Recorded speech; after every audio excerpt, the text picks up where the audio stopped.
Hi everyone. I just wanted to do a real quick short video on something I've been working on in the background to do with running like a local Copilot AI assistant on my dev machine. Now, you might be wondering, why in the heck do you want to run a local Copilot instead of using something like GitHub Copilot?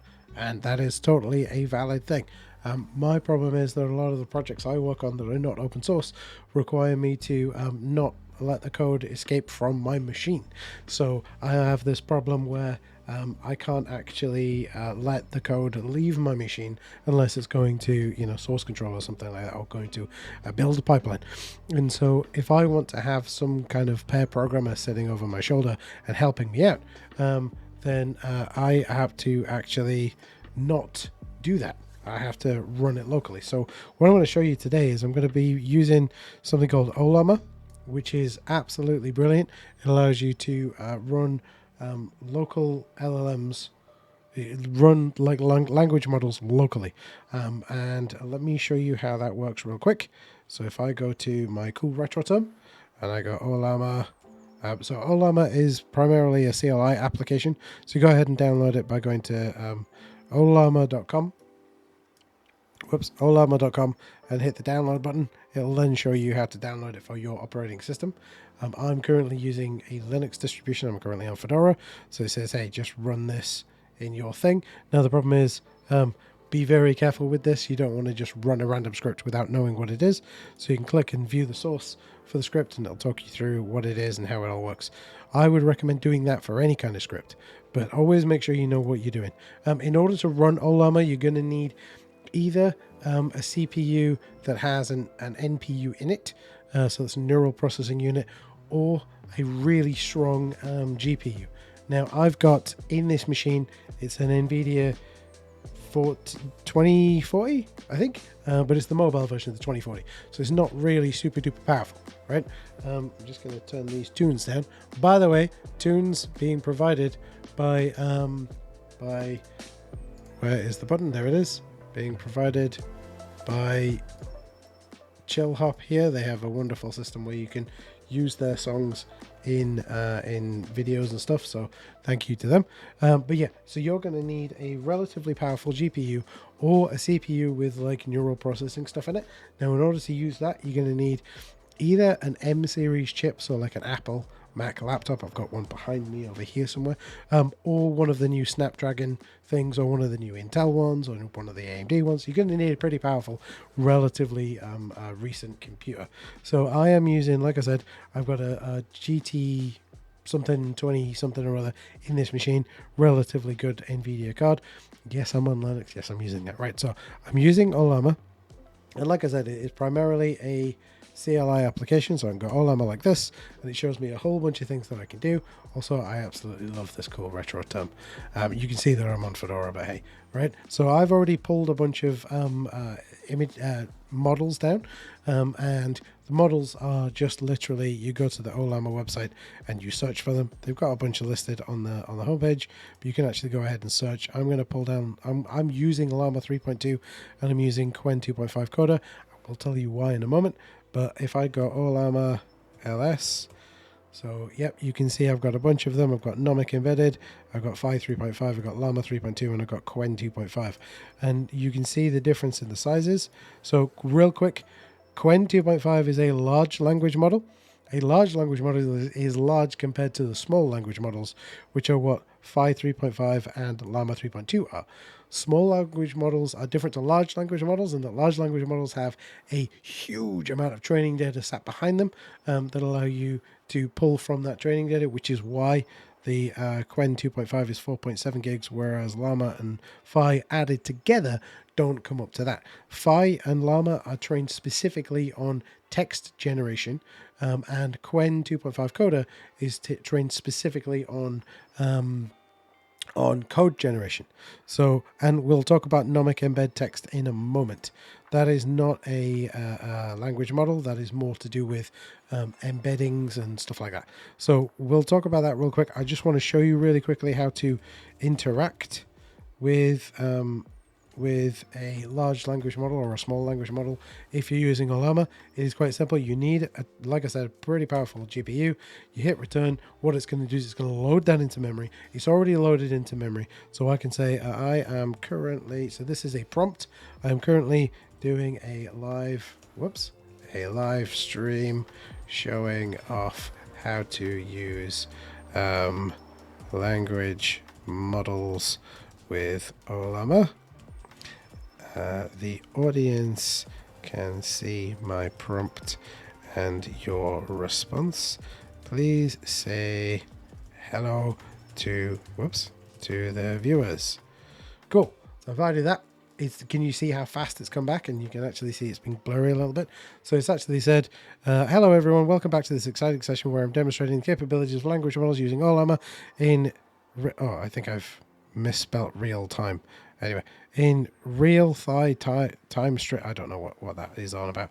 For all you curious minds out here today, let's embark on. But anyway, yeah. So it's generated that on my GPU completely locally. Now I do have my Ethernet connected, so let's disconnect that so you can actually see it's actually running locally. So we're gonna crash out and we're gonna come back just so you can see. Please say hello to the viewers. I am sharing the screen with them and they can see your messages. Cool. So that's running entirely locally. It's doing it again. It's great to have you here on the shared platform today. So it's running locally. I have no connection to the internet. I'm going to put that back on just because I'm going to move between these places, right? So that's super simple. You can actually do it inside of the CLI. Problem with that, of course, is that doesn't make it a very fun application to work with. Now, Ollama does actually expose an HTTP endpoint that you can program against, which is really cool, which we can use later if we want. I'm just going to go, I can't remember how to do it. There's some docs on how to do it, but it's like localhost 1435, I think it is. I'll look it up later if we desperately need it. But that's pretty cool. So if I go Ollama LS again, you can see these models. Now I've got 5.3.5 and Llama 3.2, and I've got this Qwen2.5-Coder. Now what's Qwen2.5-Coder? So no, we want this much of it. So Llama 3.5 and 5.3.5 and Llama 3.2 are small language models that are designed to generate text. Oh, gosh. Oh, no, I know what I did wrong. Yep, I need to paste that. So it's Ollama, run, and then the name of the model. It looks a bit like the Docker interface or the Podman interface. You can see this one's taking a little bit longer to run. It's got to load more stuff into memory because it is a 4.7 gigabyte model. Please explain how to use, how I can work with you to improve my code. Boom. So this is going to take a little bit longer. This is going to generate stuff in Markdown. So I'm just going to stop it from scrolling so you can see. So it's actually, it's providing some stuff. It's saying, give me some code, describe the issue you've got, and we can review it. We can propose improvements, all that kind of stuff, and it can iterate through. So you can actually do that. Problem is, if I'm going to send it some code from here, I would need to read the code file into memory and pass it in, which is doable, but it's suboptimal. And you would do something like Ollama run Qwen2.5, and then you actually pass in the prompt you want there, and then you'd put the file in there. That's no good.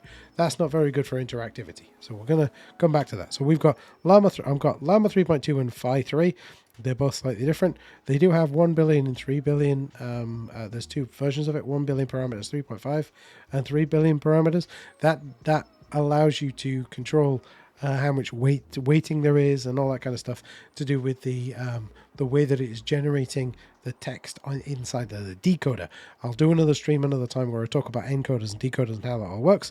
But if you want, technically, if you want more accurate results, you want the 3 billion version, which is the default, or the 1 billion version if you have smaller, less RAM or whatever. And similarly with Qwen2.5-Coder, there's a 500 million, 1 billion, 1.5 billion, 3 billion, 7 billion, 14 billion, 32 billion parameter thing.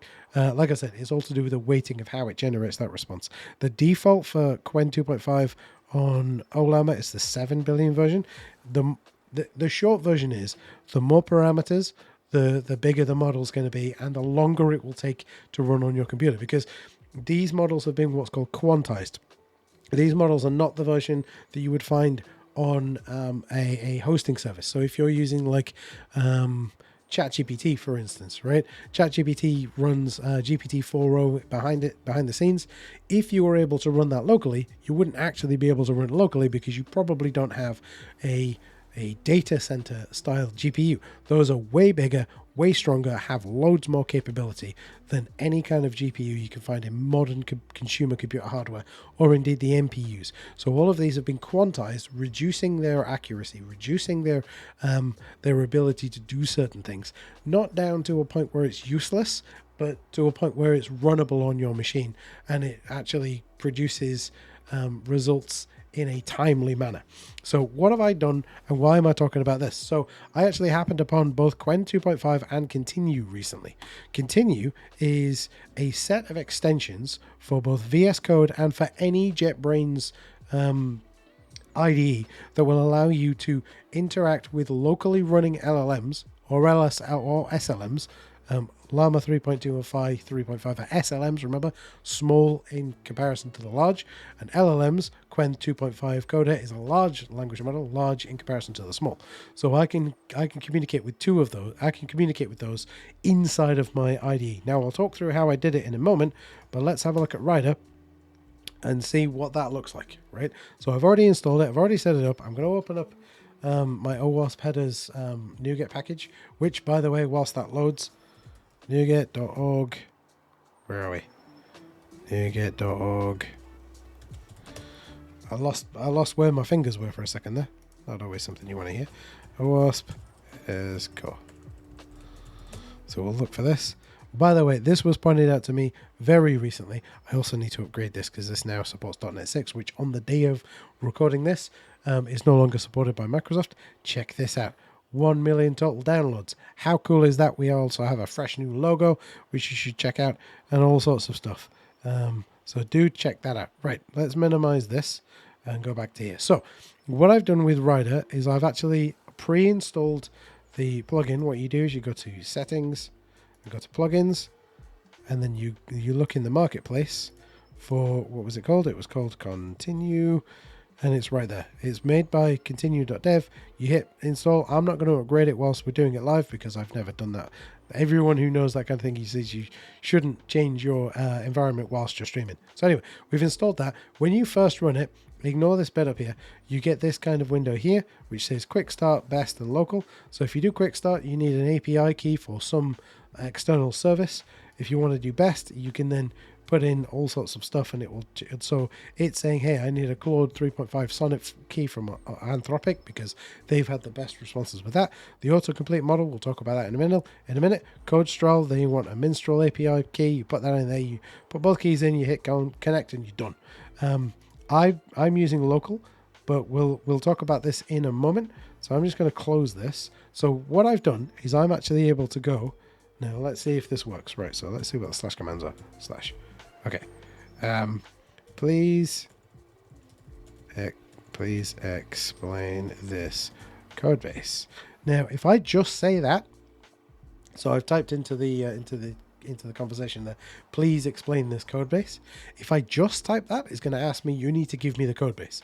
So in order to do that, I've got to put at code base, and what will happen is the Continue plugin will then read through the code base and grab files that it thinks are relevant and send them in.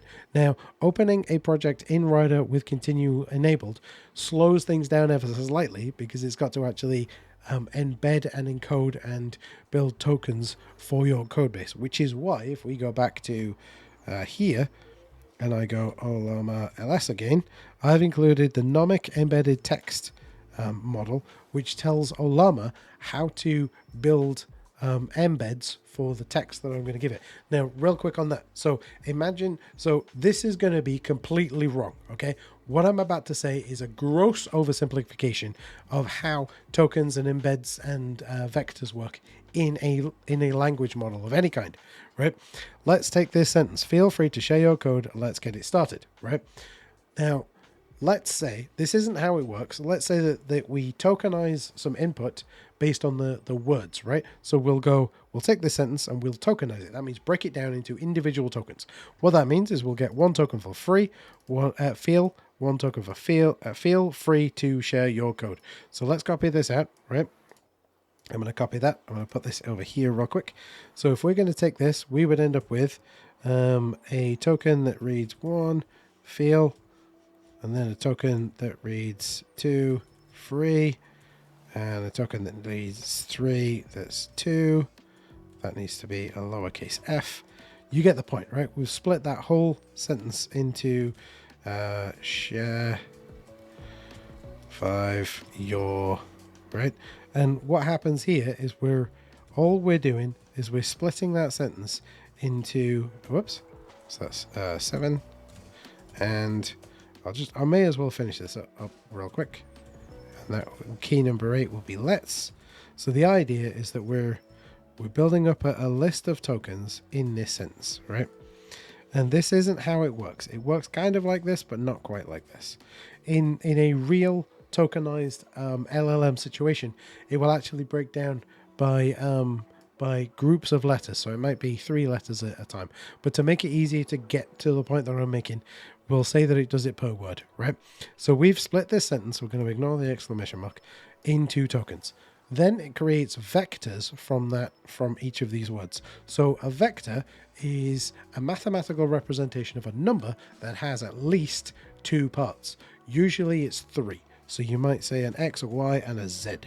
So if you've ever done any kind of high school or greater maths, you've probably dealt with vectors X, Y, and Z. Now, these describe a position relative to everything else in a 3D or multiple dimension space. Again, this is a gross oversimplification of how this works. So what we're going to do is, what will happen is when we vectorize this, we convert each of these tokens into a list of vectors. Now, the vectors that are used are different depending on the model that is in use, right? We won't talk about that. We don't have to worry about that just yet, but it depends on the model that's in use. Different words have different meanings based on the model. Now, the model has been pre-trained with all sorts of different input data, and so each model will have different vector weightings, right? You end up with a grouping of something like, let's say we're going with feel, right? So we've got 1 feel, and then we'll probably have vector of like 1, 10, and 3, right? That tells the model roughly where that word is in its thinking space, right? Imagine it's mapped out all the words it's ever been trained with into a multi-dimensional space. Again, it doesn't exactly work like this, but this will have to do. And then what happens is you then embed that and add weights to it and all sorts of crazy stuff, and you end up with a bunch of each of these tokens then has an ID, which is the 1, 2, 3, 4, 5, 6, the value, and then a vector, and then maybe a couple of weights. So we might say 20 and we might say 10, right? That's how each word in this sentence is stored in the database, in the model, right? You can then provide information based on those embeddings. You can then tokenize, vectorize, and then provide embeddings for any other arbitrary text you want to pass in. Every time you send a message to an LLM, so I'm going to go back to here, not there, sorry. Let's cancel out that one. We'll go to Phi because it's faster. So if I say, hello, Phi 3.5, how are you? Right, when I hit return, I've put hell there. Oh, bother. Hello, Phi 3.5, how are you? Right, it's going to take that input string, tokenize it, split it up into individual words. And again, it's not how it tokenizes, but hello, and then Phi 3.5, and then how, then are, then you. Right, and then it's going to turn those into vectors and put them into the model. The model is then going to effectively plot a path through itself to find where that sentence ends, and then figure out how do we get back to where the user is using the decoder. Again, this isn't how it works, but you can think of it kind of like Google Maps, but for words. So what it does is it quickly throws together some words. Hi, I'm Fi, I'm an AI assistant, blah, blah, blah, blah, blah. Cool. So in Rider, what it's done is when I hit add codebase, it's going to grab all of the embeddings for the entire codebase, every single file it's found, and then pass that into the LLM along with my prompt, please explain this codebase, and it's going to come back with what's called a completion, sometimes called a response, that answers this point. We'll ignore where it says Llama 3.2 for now. I'm going to go boom, like that. Right? It's then gathering the context. It's found some files. It's then going to send those over. It's going to show me what those files are. Those files are these files here. I set the whole code base, but it's only grabbed those. And what it's doing is it's writing out, I'm just going to close this. It's actually writing out a whole bunch of stuff related to my to this code base. Now what it's done is it's grabbed the README and it's just echoed the README back to me, which is pretty cool. But what I can actually do is let's go and say we've got regression tests. Okay. How does this file work? Question. Oh gosh. How does this file work? Question mark. And then I can add an individual file. Now, when I did this earlier on, the because of the screen width and because of the zoom function I've got on Rider, it doesn't display properly. So I go files. Oh, cool. It's working. Right. So I'm going to go CSP regression tests.cs. So I'm going to say, how does this file work? And then give it that file. It's telling me, hey, this has got this file. So it's actually, look, it's figured out what's going on with that file. Now, I apologize for folks who are on smaller screens. You may not be able to see that. I can't really control the size of the text in this area, but you can see it's churning all of that information through really quickly. Now, how does this work? Well, actually, the way it works is if I go back to Visual Studio Code, I've actually, and I'm gonna go back to my config. So this is the config file for my installation of Continue. Now, the great thing about this is this config file is stored in my user profile, right? So, and I'm on a Linux distro. That means that that's stored in my area. If you're on Windows, that's kind of like your user area, right? So on my computer, it'll probably be called Jamie. On yours, it'll probably be named after you or whatever your username is. This is stored in my user profile area. Now, all of the plugins for the JetBrains IDEs read that same file. What's great about that is this single config file controls all of the plugins for every single IDE that JetBrains produces, as long as it has the Continue.dev plugin in there. So I set this config once, it happens on all my machines. So what I've done here, if I go back to my Visual Studio, there we go. So there's three things that I've changed here. Now I can actually change a whole bunch of stuff in here, like this custom commands and context providers and all that kind of stuff. Blah, blah, blah, blah, blah. I can change all that. I can add my own commands as well. I can add like a commit and then it'll generate a commit message for me or whatever, right? But the thing that I want to point out to you is that I've pulled in a model called Llama 3.2. Remember, I installed that here. Right? So every time that I issue a command to Rider in here, it's going to use Llama 3.2 to actually pull that context back. Now, whilst I am typing inside of Rider, it will use the, oops, I've misspelled it, look. Qwen, there we go. It will use the Qwen2.5 2.5. Let's restart that because I changed the config. I don't know whether it automatically updates, so let's just let it do its thing. That's fine. I don't care about that. That doesn't matter. So I've restarted it because I don't know whether it rereads the content. Let's do that and just do it again. Cool. So it's going to actually, and the other thing to remember with LLMs is that the response you get is probabilistic. It's never going to be exactly the same. It's going to be vaguely the same, but not exactly the same. So this is doing its thing. And this is allowing me to chat with my code. And the great thing about that is that when I issue that chat command, it's actually talking with the code for me. That's great. So it's using Llama 3.2, but I've actually included an embeddings provider called Nomic Embed Text. So every time that I say, hey, in here, when I say, what is this file? It's actually going to that Nomic embedded text, creating the embeds for it, vectorizing it, and sending it along with my prompt to here. So that then I get really tailored, specific stuff to what I'm actually working on. Now, this next bit I haven't tried yet. Let's just minimize this. So what I've actually got, if we go back here, is we've got tab autocomplete model. So this, whilst I'm typing, if I pause, it should give me a GitHub Copilot-like gray text that I can then hit tab on and it'll add some code. So let's see if we can figure out something to add in here. So let's go all the way down to the bottom. This is for content security policy. What kind of tests have we got in here? Let's see if we can we minimize all of this real quick? I just want to fold all the code down so we can figure this out. So let's fold this and oh wait, hang on. I feel like it's easier to do it. View, code, and then fold.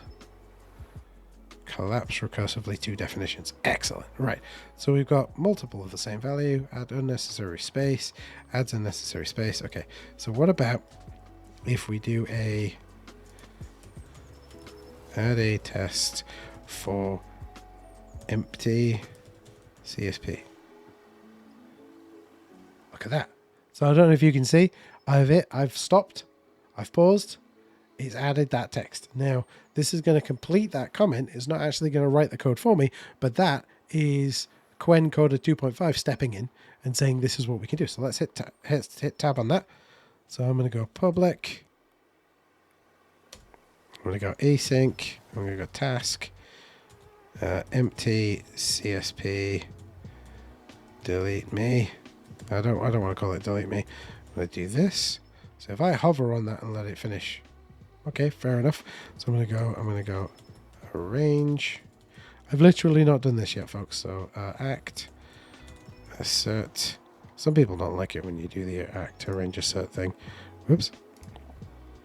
So what we're going to do, we're going to go target CSP empty. Oh, there we go. Right. So we're going to go string.empty. No, not string comparison. String.empty. We'll get there, folks. We'll get there. Empty. There we go. What's wrong with that? Can't be const.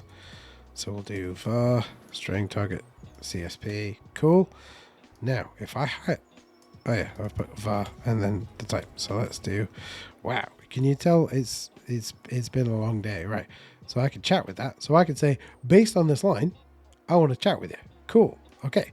What about if I go like this and I go edit? Amazing. Okay, so why don't I get rid of this? We'll do chat. Get rid of that.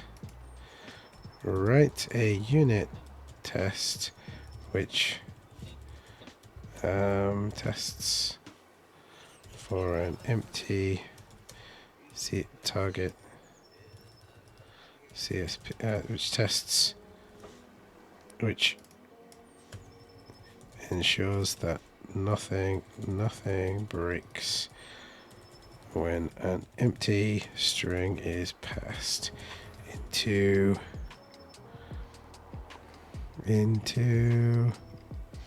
target CSP needs to be passed into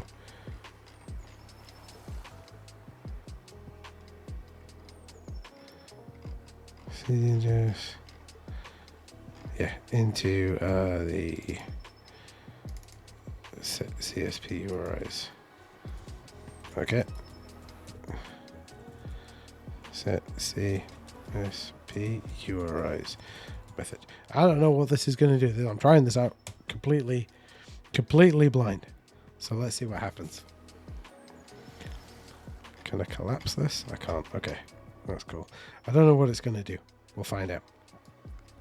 But also, instead of chatting, we might be able to edit. So I'm going to let that do its thing. So we've got chat here. Collapse that. Okay, edit. So what does this do? Enter instructions. Provide a unit test here. Let's see what happens. Now I'm probably going to very rapidly run out of RAM here because I'm running. So what this is doing is it's running two instances now of the small language model Llama 3.5. So I probably will find out. Let's cancel that one. I don't know what it's going to do. It may not even do anything. Who knows, right? We'll let that do its thing.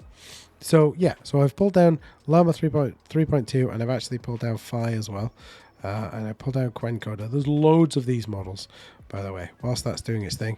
If you go to ollama.com/models, there's actually hundreds and hundreds. There's even Llama 3.2 Vision, which means you can actually give it an image and say, describe this image. So, you know, all those websites that everyone's made without alt tags, use this to automatically generate all your alt tags, score loads of points on your on being able to prove that your website is accessible. Now, what's this one? Ah, cool. So one from where are we? Where was that NVIDIA one? Doesn't matter. So there's loads. There's like embeddings and vision and tools and all sorts, right? So it's definitely worth checking this out. I don't think this is going to work. Can I cancel that? Yeah, I can. Okay. So let's go var CSP equals string.empty. Oh, actually. We'll do an easier one. Suggest. What do we want? We don't want. Are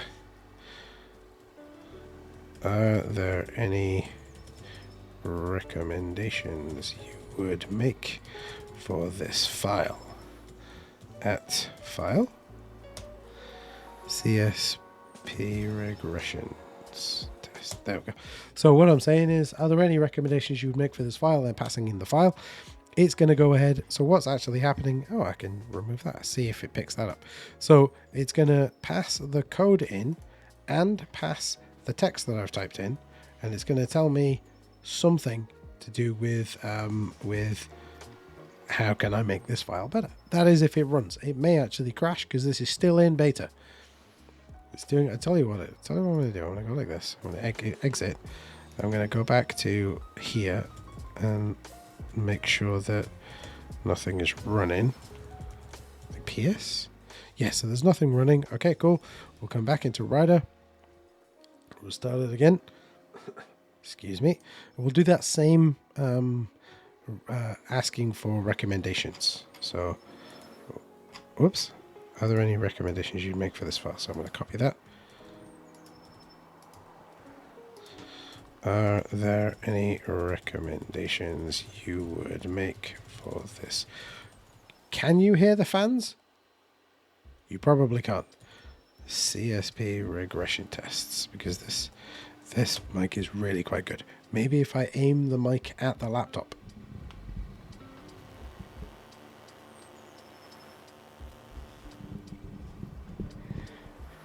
Let's send that off. Right. So that's because remember this runs on the GPU. Doesn't run on the CPU, it runs on the GPU.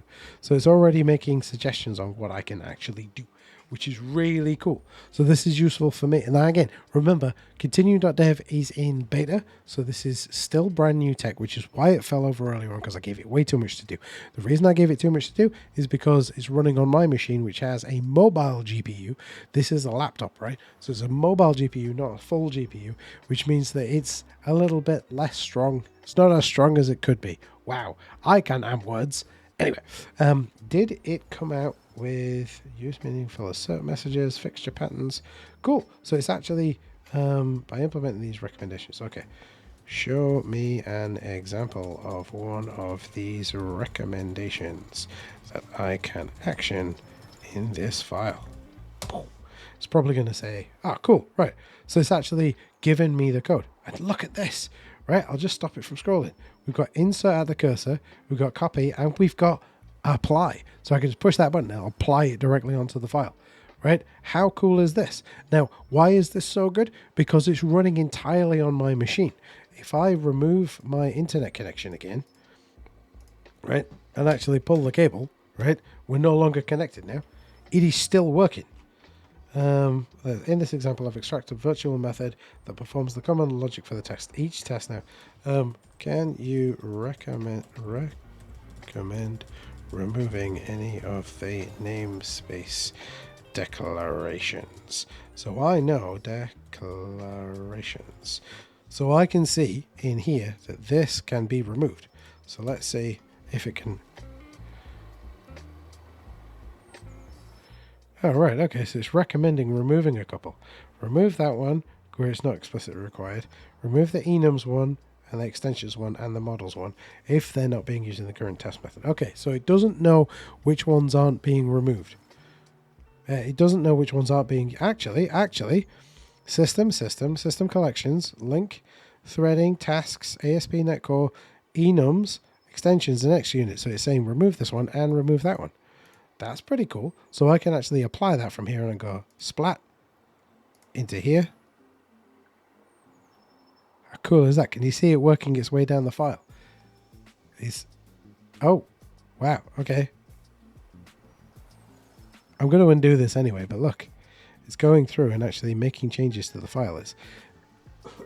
How cool is this? You can see it's making changes as it makes its way up and down the file. Now the problem is, as it's making changes, Rider is stepping in and trying to validate this file, right? So, and it's also giving me, look, do you want to accept this? Yes. Do you want to accept this? Yes. Cool. What's the next thing? Okay. So I guess I'm going to have to scroll across to see do you want to accept this? No. Okay.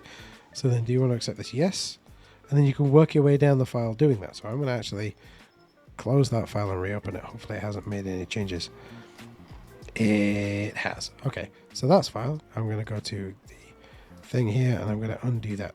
So remember, this is still in beta, right? So it's still kind of new. So it still makes a couple of mistakes. But this is pretty cool for a beta, for a machine that is disconnected from the internet, for a machine that has no like super duper amazing graphics card. Like this is, I think, let me pull up CoolTerm again, and then NVIDIA, like, what was it? NVIDIA SMI. So I've got in this, where are we? Oh gosh, where is it? Yeah, a RTX 2080. So it's not the world's greatest graphics card ever. It does have 8 gigs of RAM though, so that's pretty cool. So it is able to actually do some stuff, which is pretty cool. But this isn't the world's greatest GPU. I've actually got this set up on my Mac, and I will be doing some comparative tests. So maybe that's another video for another time. But I've got this set up on my Mac, the same sort of thing except for CoolTerm. And I'm actually going to be testing to see if it runs any better or if it doesn't run any better. I don't think it will run that much better because I've only got an M2 Mac, but who knows, right? Who knows? So anyway, that's a really quick, short introduction, 37 minutes, way too long, should have made it shorter. Really quick introduction to what LLMs are, kind of how they work, how to run them on your machine, and then how to actually add them into in fact, right? Why don't I? Yeah, here we go, right? I'm going to close this. I'm going to close this, right? I'm going to exit out of here. What other JetBrains apps do I have on here? So I'm pretty sure I have another one. If I don't, then I can't do this. No, I can't do it. Okay, well, we'll do it another time. But without touching any other JetBrains software, let's just check in the toolbox. So I've got right aside. I don't think it works in that one. But I can actually, if I wanted to, I could install Goland or I can install PyCharm and just install that same plugin, and it will just automatically pick it up and everything will just continue onwards because it's one config for the extension. In fact, the same config, if I was to go into here and install Continue, same thing would apply. I'm not online, so it's not going to search it. But if I install the Continue extension for Visual Studio Code, the exact same config will be used. Because you can see, look, it's in my home, which is in Continue, it's in config.json, and that's where I am. So let's just let this do its thing. Hit retry a few more times. It will eventually, there we go. So I can hit install here and it will use the exact same config that is in that file. So I need one config and I get local Copilot AI assistance for Visual Studio Code and for Rider. Or any other JetBrains thing. How cool is that? But anyway, was supposed to be a short video. We're now at 40 minutes, so I do apologize. If you are looking at, where are we? If you are looking at doing anything with listening to music and chilling out, do check out ChillHop. They are pretty cool. I'm playing the live stream at the moment. And if you are interested in .NET, do go ahead and check out the Modern.NET Show, which is a podcast that I create. And I have some very, very interesting people on the show. Day of recording this, we've got 5 episodes into season 7. Like, how cool is that? And I'm just going to do this. Look, right? Last time I updated it, there's a lot of people listening. Go join the people who are listening, folks. Anyway, regardless of whether you listen to that, regardless of whether you do any of this, I hope you found this video useful, and I will see you again real soon. See you later, folks.